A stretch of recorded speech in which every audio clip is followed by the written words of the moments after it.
Shalom. First and foremost, I want to give all praises to the Heavenly Father, Yahweh Bahasham, Yahweh Shai Bahasham Racha HaKwadash. Double honors to the apostles, the elders at Great Millstone who rule well. And as always, we give peace and salutations unto the elect.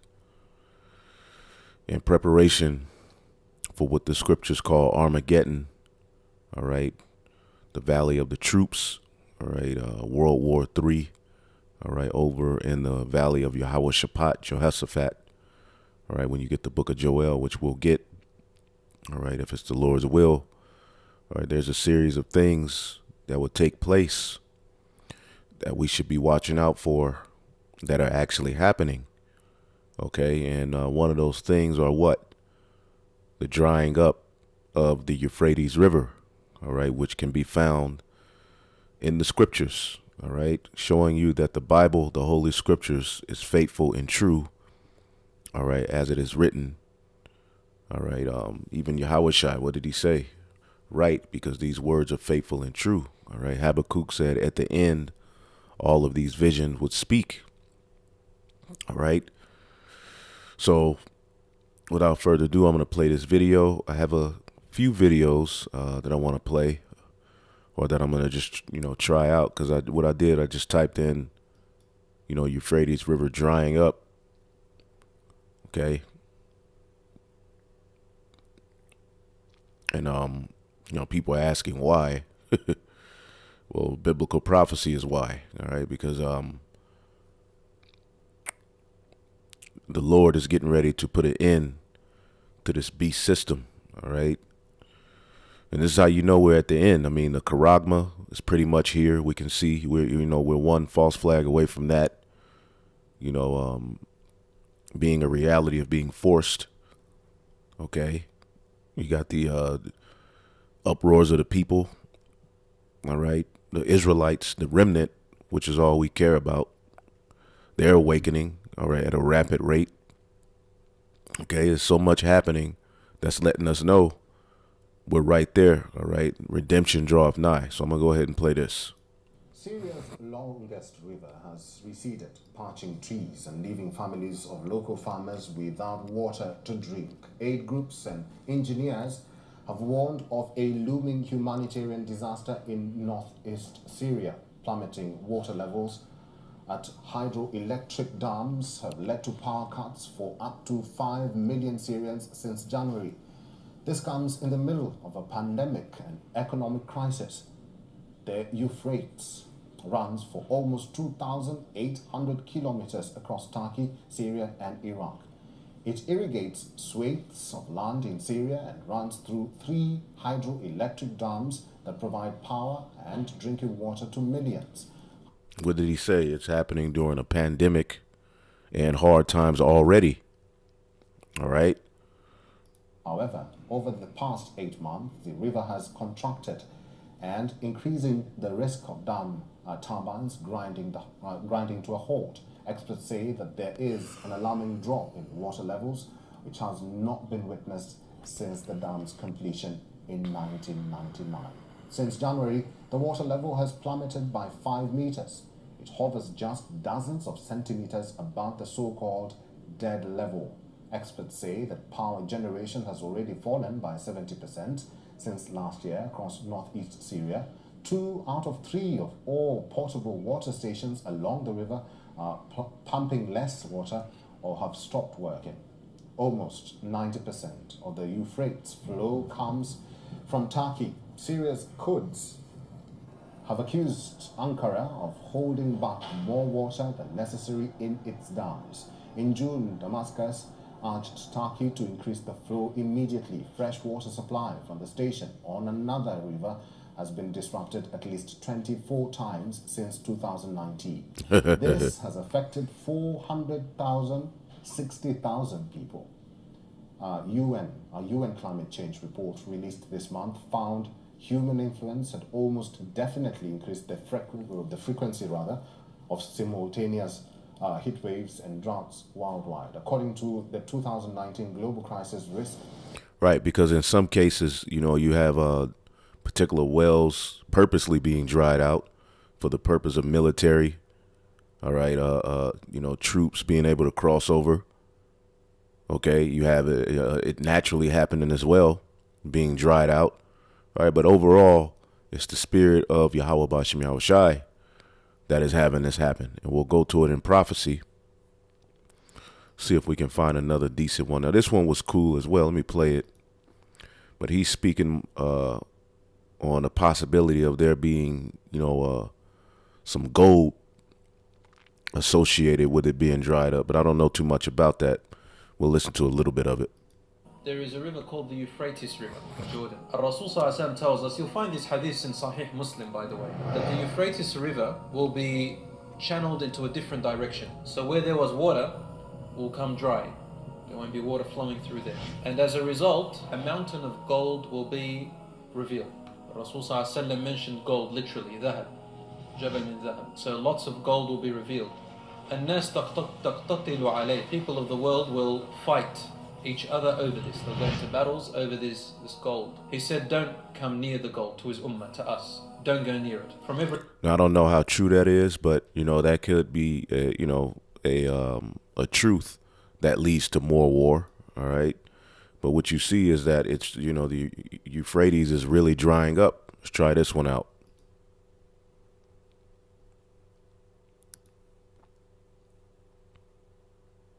You may have thought, with all the news about it, that the U.S. or the Western U.S. was the only place experiencing an extreme drought.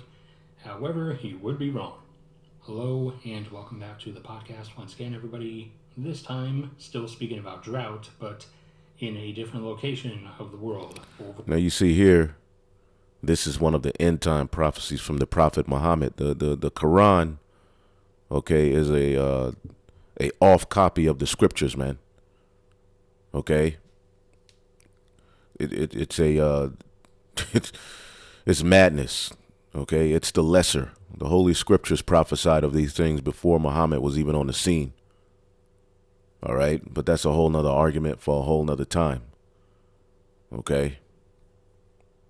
We're in the Middle East, and at the moment, those are the exact conditions that the Mesopotamian region of the Middle East is in, with the two big primary water sources, the Euphrates and Tigris rivers, being between 50 and 70% See that? below their normal levels. Obviously, the reduced level is different based on where along the point of the river. All right, so let's go to the scriptures. All right, we're going to start here. All right.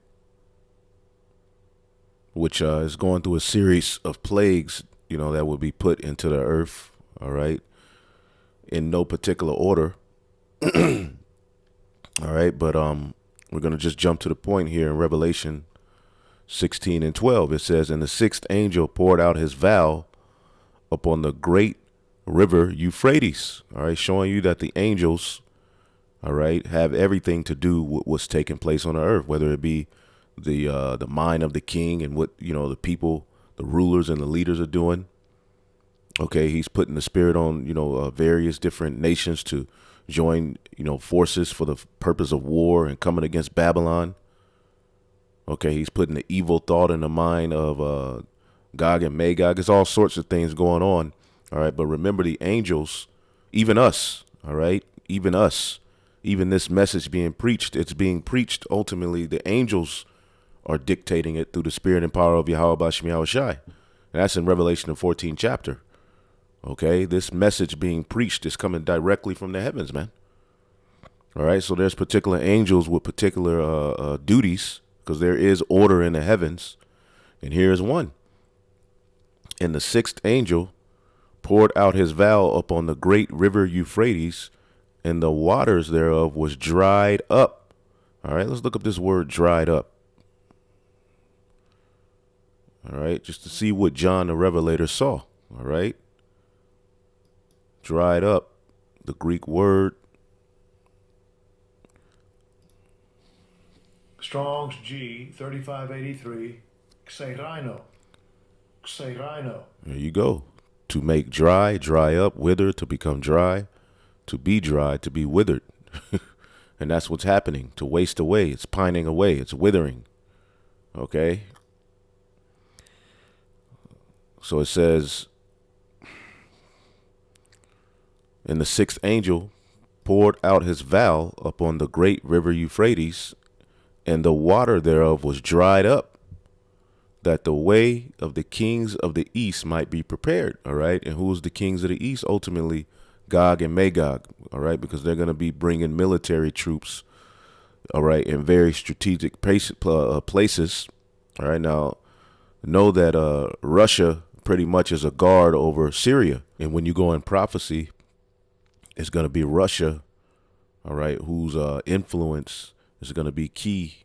Okay. In World War III being started, all right, and these nations having an evil eye towards Babylon the Great. Now, if you look in recent news, all right, Putin, all right, was pissed off, all right, at the presence of Turkish and foreign troops in Syria, okay, because that's supposed to be their little setup, all right. That's why, there was friction between Russia and Babylon the Great over the madness they were doing over in Syria, all right, and still are doing, all right, but that's a whole nother lesson for a whole nother time, okay.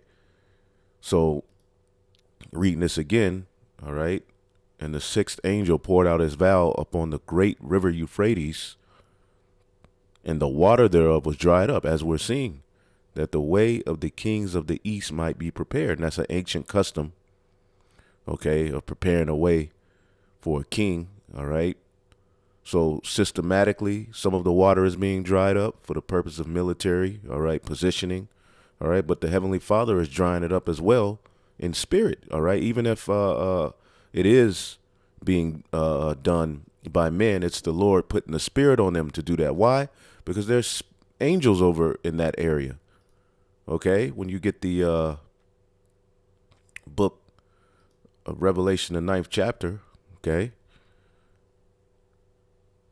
Revelation 9:13, and the sixth angel sounded, and I heard a voice from the four horns of the golden altar, which is before the Most High, saying to the sixth angel which had the trumpet, loose the four angels which are bound in the great river Euphrates.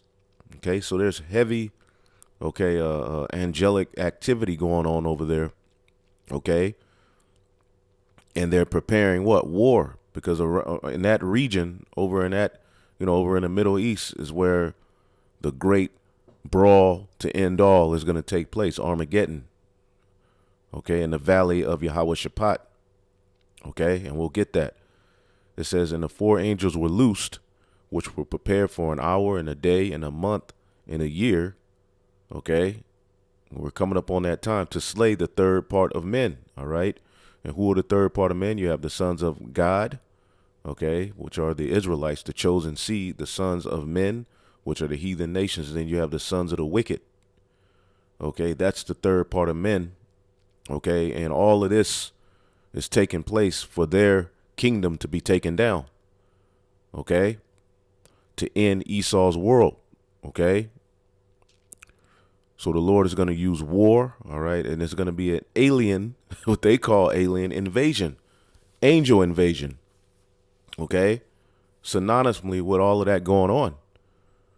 Okay, so the ways of the kings of the east are being prepared for the purpose of military positioning, for the purpose of what? What does it say next? Armageddon.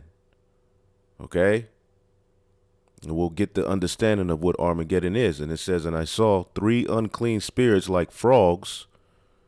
Okay, and that's ultimately to fulfill this beast system. Now, what do they have? They have their military might, all right, out of D.C. They have their monetary power, which is ran out of London. And then they have their what? Their religious wine system, which is ran out of the Vatican. Okay, Italy, which is Rome, basically. Okay, so what are those three frogs? Unclean spirits that have led to what? Decay in the earth, man, to where the nations are angry. Okay, the nations are tired of being ripped off. Everybody's in debt. Everybody's drunk off of the wine. Okay, As it says in Revelation 17, the nations are mad, okay, because of this system. All right. Now, when you real quick, let's get Revelation, the 20th chapter, to get a little bit more insight on this. Revelation 20:7. And when the 1,000 years are expired, after the Byzantine Empire, the revival, okay, the Renaissance period, Satan shall be loosed out of his prison. All right. Esau, Edom, okay, he who comes to do the bidding of Satan, okay, was ultimately taken out of that low, decrepit state he was in. All right. And he went on to do what? Go out, and he shall go out to deceive the nations which are in the four quarters of the earth. All right. And what is that going to lead to? Gog and Magog, to gather them together to battle. The number is whom is as the sand of the sea. Okay. So their hurtful works are going to lead to world war. Now, if we read this in the NLT, see how it's worded. He will go out to deceive the nations. This is not speaking of a spiritual demon, Satan. This is speaking of the people on the earth, the children of the wicked, okay, who do the bidding of Satan, okay. It says he will go out to deceive the nations, all right. It says call Gog and Magog, which is Russia and that area, Armenia and so forth, in every corner of the earth. He will gather them together for battle, a mighty army as numberless as the sand of the sea. All right.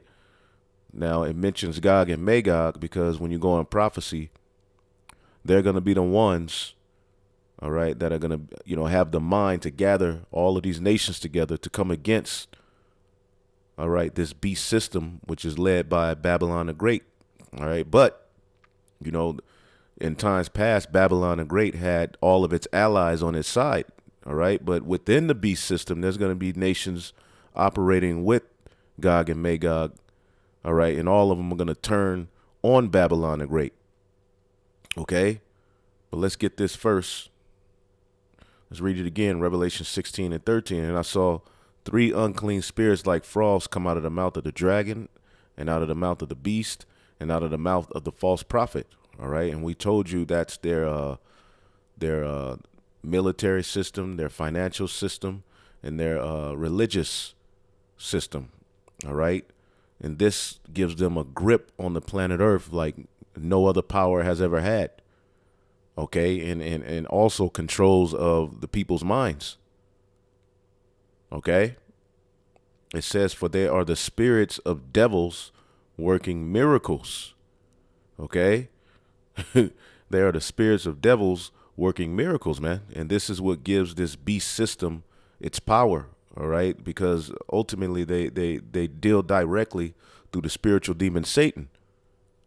OK, so they have power like no other empire has ever had on the planet Earth. That's why a lot of our people don't see any way for us to win through just preaching in the word. All right. For they are the spirits of devils working miracles, which go forth unto the kings of the earth and unto the whole world. And that's what they do. They deride strongholds. OK, they burn you. They go to these different poor nations or nations where, where they have their setup. And what do? They work witchcraft and evil.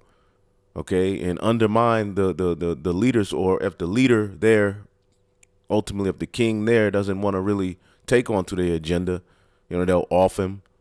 OK, and set up a puppet leader to do their bidding. They've done this all around the planet Earth for the most part. OK, and the nations are angry. OK, that's written in the scriptures. OK, so he goes forth into the kings of the earth and of the whole world to gather them together, all right, to the battle of that great day of the God Almighty. Okay, and what is that great day? That's Armageddon. Let's get the book of Joel, the 3rd chapter.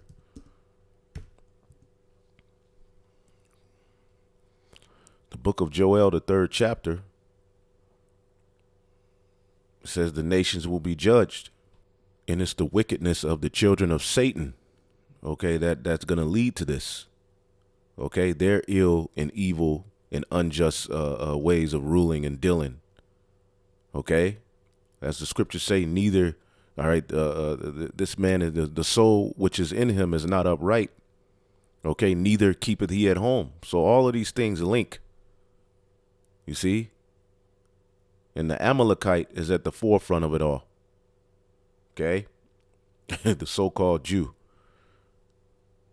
So Joel 3:1, because all of this is happening so that we be taken out of captivity. For behold, in those days and at that time, when I shall bring again the captivity of Judah and Jerusalem, all 12 tribes, okay, I will also gather all nations, and I will bring them down into the valley of Yahweh Shaphat. Now let's look this up. Now here it is. You got men saying we don't know the name of the Lord, when his name, okay, is not only in this. His name is in many things. His name is in our language, Yahweh the Yath. His name is in Judah. All right, Yahweh praise, or praise Yahweh. But then you have men telling you that we don't know the name of the Lord, man. And that's why there's judgments happening to a lot of you men. All right. Yahweh, all right. Yahweh Shaphat. Now we know Shaphat means judgment. So this is Yahweh's judgment. Okay. So the great river Euphrates is being dried up to lead unto this day. You see, Yahweh has judged. Yahweh's judgment. All right. He's gonna gather all of those, armies over there, which ultimately is gonna start around the region of Saudi Arabia. Okay. As a matter of fact, let's get this in the book of Joel 2:20. It says, but I will remove far off from you the northern army, all right, which is Babylon the Great, okay, and will drive him into a land barren and desolate, all right. And we already know they have major troops over in the region of Saudi Arabia, okay, with his face towards the east sea, okay, and his hinder part towards the utmost sea. All right, now we pull up a map here real quick. Okay, let's read this again. All right, but I will move far off from you the northern army, okay, Babylon the Great's military, and will drive him into a land barren and desolate. And they've been over there, right? And this is that barren and desolate land with his face towards the east sea. And the east sea is the Euphrates River, all right, which pours out here into the Persian Gulf.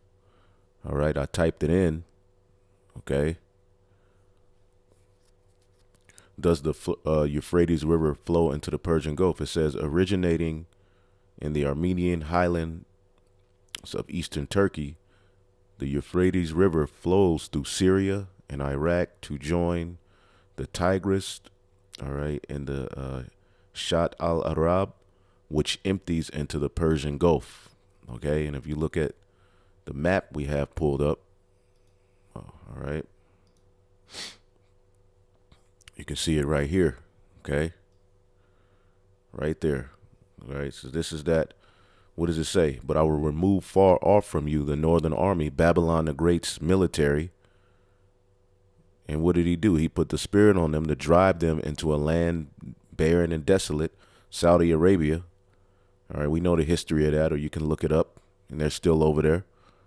Okay, working wickedness with his face towards the east sea. Okay, and the east sea is ultimately the Euphrates River. All right, which pours out here into the Persian Gulf. All right. And his hinder part towards the utmost sea. The utmost sea is the Red Sea. Okay, right here. All right. This is ultimately the valley of decision. And this area is where things are going to, hardcore get popped off. Okay.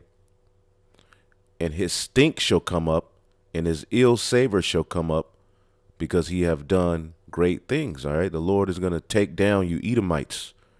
Okay. All of you heathen are going to basically have a brawl for it all, man. Let's get the book of Isaiah 34 real quick.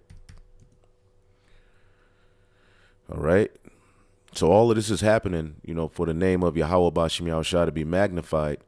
All right, and also for, the deliverance of the children of Israel, man. Okay. This is Isaiah 34:1. Come near, all ye nations, come near and hearken, ye people. Let the earth and all that is therein, the world and all the things that come forth of it. All right. What does it say? God's wrath against the nations. For the indignation of Yahweh is upon all nations, and his fury is upon their armies. He have utterly destroyed them. He have delivered them to the slaughter. They're going to destroy each other. And there's going to come a point where they're going to, the chariots are going to come. They're going to all leave off from the fight they're having with each other and try to fight, the second coming of who the world ignorantly calls Jesus Christ. That's in prophecy. But they're going to be delivered to the slaughter. It says their slain shall also be cast out, and their stink shall come up out of their carcasses. All right. And the mountain shall be melted with blood. All right. With their blood. And all the host of heaven shall be dissolved, and the heavens shall be rolled together as a scroll, which is synonymous with Revelation, the 6th chapter. Okay, the great and dreadful day. And all their hosts shall fall down as a leaf falleth off the vine, as the falling from a fig tree. All right. For my sword shall be bathed in heaven. Behold, it shall come down upon Idumea and upon the people of my curse to judgment, which are you Edomites. Okay, the Lord got something coming for you Edomites, man. Okay, but going back to the book of Joel, so we have Yahweh Shaphat, the valley of decision. Okay, and we'll go back to Revelation, the 16th chapter to end it off. Okay, but reading it again, Joel 3:2, for I will gather all nations and bring them down into the valley of Yahweh Shaphat. And when you go and look it up, okay, you can just look up how many armies are in the Middle East. How many armies are in the area of Saudi Arabia. Look these things up, okay? And there's a bunch of them. Why? Because prophecy is being fulfilled. What did the Lord say? I will bring them down into the valley of Yahweh Shaphat and will plead with them there for my people and my heritage Israel. This is all happening, all right, for our sakes, man. First and foremost, Yahweh Bashim Yahushai, whom they have scattered among the nations and have parted my land. The Lord is fed up with you, heathen. And the time of the Gentiles is just about up. Okay? It says, and they have cast lots for my people and have given a boy for an harlot and sold a girl for wine. So that these heathen have had slave trades. They've lived off the high horse off of, trading us off and our downfall, man. Okay. Jumping down to verse 9. Proclaim ye this among the Gentiles. Prepare war. Wake up the mighty men. Let all the men of war draw near. Let them come up. Beat your plowshares into swords and your pruning hooks into spears. Let the weak say, I am strong. All right. And that's what's happening. All of these nations are gathering, military might. And here it is. You got Babylon the Great trying to dictate who has what and what this nation, especially when it comes to Iran. Right. But the weak are now saying I'm a strong. Countries that would never stand up to Babylon are now cursing this place out. Assemble yourselves and come, all ye heathen, and gather yourselves together round about thither. Cause thy little ones to come down. Let the heathen be wakened and come up to the valley of Yahweh Shaphat, for there will I sit to judge all the heathen round about. And this is where we are. We're almost there to that point. All right. Now we know before this point, the chip is going to be administered. Civil unrest, hell. Okay. All sorts of judgments are going to be going out. Then World War III, where the Lord is going to break up their new world order, man. Okay. So going back to the book of, we were at Revelation, the 16th chapter. And there's so many other scriptures we can go to. All right. But for the sake of just getting to the point. All right. Let's see, where were we? Armageddon, you see? Oh, man. So Revelation 16 and 14, for they are the spirit of devils, man. All right, working all sorts of wickedness all over the earth, and people are waking up to them, man. And ultimately, the Lord is just preparing a judgment for all of the wickedness. Just think of all of the wickedness that came from those three unclean spirits. Just think of the wickedness that came from what the Rothschilds did with the, the fractional reserve banking out of London. It pretty much has the whole world in captivity, in debt. Okay? Because all things flow through them, man. Okay? The wickedness that's the U.S. military has done. This beast system, period. The evil. How many innocent, so-called innocent? Because the scriptures say, whoever perishes being innocent. But you get my gist. People who did them no wrong. Like the scriptures say, woe to thee that spoilest, and thou was not spoiled. And that's what these people have done. The Roman Catholic Church, they're so-called spiritual sect, right? Where they and it is spiritual because they work directly through the spiritual demon Satan on the left-hand side of the Most High to get prophecy for the purpose of evil being set up on earth. But imagine, look how many lives they destroyed. So their influence is leading to World War III being prepared, all right, to gather them together for the great day of the God Almighty. All right. Revelation 16 and 15. Behold, I come as a thief. Behold, blessed is he that watcheth and keepeth his garments. Okay. So right now is the time, the scriptures say, hey, we gotta, cover ourselves, with the, how's it worded? All right. We got to cover ourselves with the covering of Yahweh Bashim Yahushua. Put on the full armor.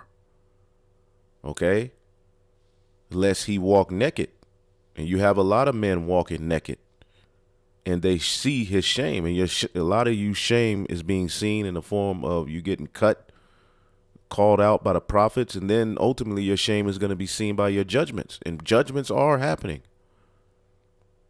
And none of us are exempt. So we all have to, Look, the Lord is getting ready to come fast, man.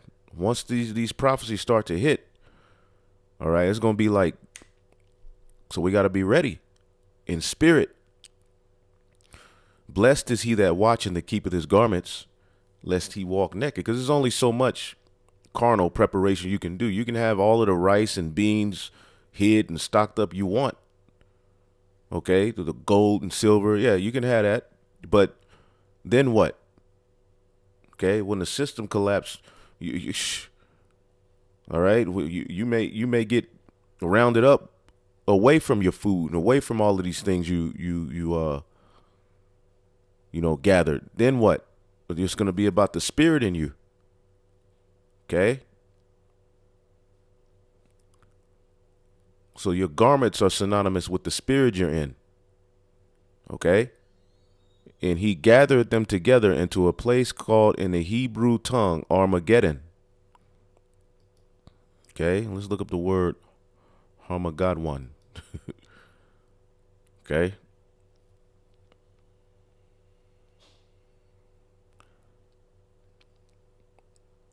Hill or city of Megiddo. Okay. When you look it up in the Hebrew, place of crowds.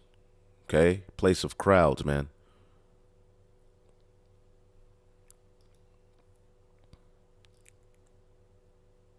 All right, hill, mountain.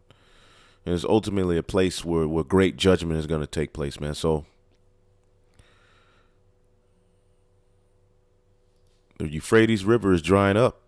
Where you're looking, the rivers originate in Turkey, up in the mountains, and flow down through Syria and then through Iraq, where they provide the various populations water supplies and also their irrigation water for their farming. Most of it is regional subsistence farming. It's not like the California Valley where you can wave off a fair bit of it as industrial farming. No, these are not large corporations growing nuts and other things for nasty tasting dairy replacements in quotation mark. Ultimately, the earth is working against you devils, man. All right, for the purpose of judgment. You see?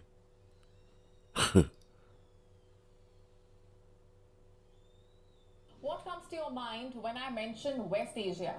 Conflict, regional rivalries maybe? Today, we are focusing on another issue that is plaguing West Asia, and that's climate change. Millions in Syria and Iraq are facing water shortages as the region's longest river, the Euphrates, dries up. Israel and Jordan have been engaging in drought diplomacy over scarce water resources, while Kuwait is converting the world's largest tire dump into a city. The Euphrates has been the cradle of civilization in West Asia. The river has been the lifeline for millions in Iraq and Syria for thousands of years. But now it has sunk to a historic low, sparking the region's worst water crisis in years. Our next report tells you more. The mighty Euphrates River used to near Khaled al-Hamis's farm. But now the river is only visible from a distance. The crops have been destroyed due to the lack of irrigation. Even worse, the farmer's family has been left without drinking water. And this is a plague as well. It's a plague. You see? We are completely deprived of drinking water. The women have to walk 7 kilometers just to get a bucket of water for their children to drink. Al-Hamis is among millions of Syrians who depend on West Asia's longest river, Euphrates. Water levels in the river have hit record lows. Neighboring Iraq has also been affected. Both Iraq and Syria have been dry countries. Despite this, the current drought is unprecedented. Rainfall has declined by 70%. Environmentalists are calling it the region's worst water crisis in years. 12 million people in Syria Lord. and Iraq are struggling with this. It's like they are everywhere, man. Goodness gracious. The worst water crisis in years that we have seen. So especially this is, the water table is at its lowest, 70% less rainfall, and this has really wide ramifications for health. It has wide ramifications because drinking water isn't safe. The issue is not limited to drinking water shortage. Critical facilities like hospitals are at risk of facing power outages. This, as the drought is threatening to bring hydroelectric power plants to a halt. Power shortages affect people's lives and forces them to use fuel oil. In addition, in the summer when it's hot, Yeah, you heathen are getting ready to be judged. Okay? But there you go. Revelation 16:12, and the sixth angel poured out his vial upon the great river Euphrates, and the water thereof was dried up, that the way of the kings of the east might be prepared. Okay? And we know it's going to be headed by what? Gog and Magog. Okay? Babylon, of course, is going to be there. But all of these armies are going to be being gathered, okay, in these regions for what? War. We getting ready to get the hell up out of here. So hopefully I'll edify it. On to the next. Shalom.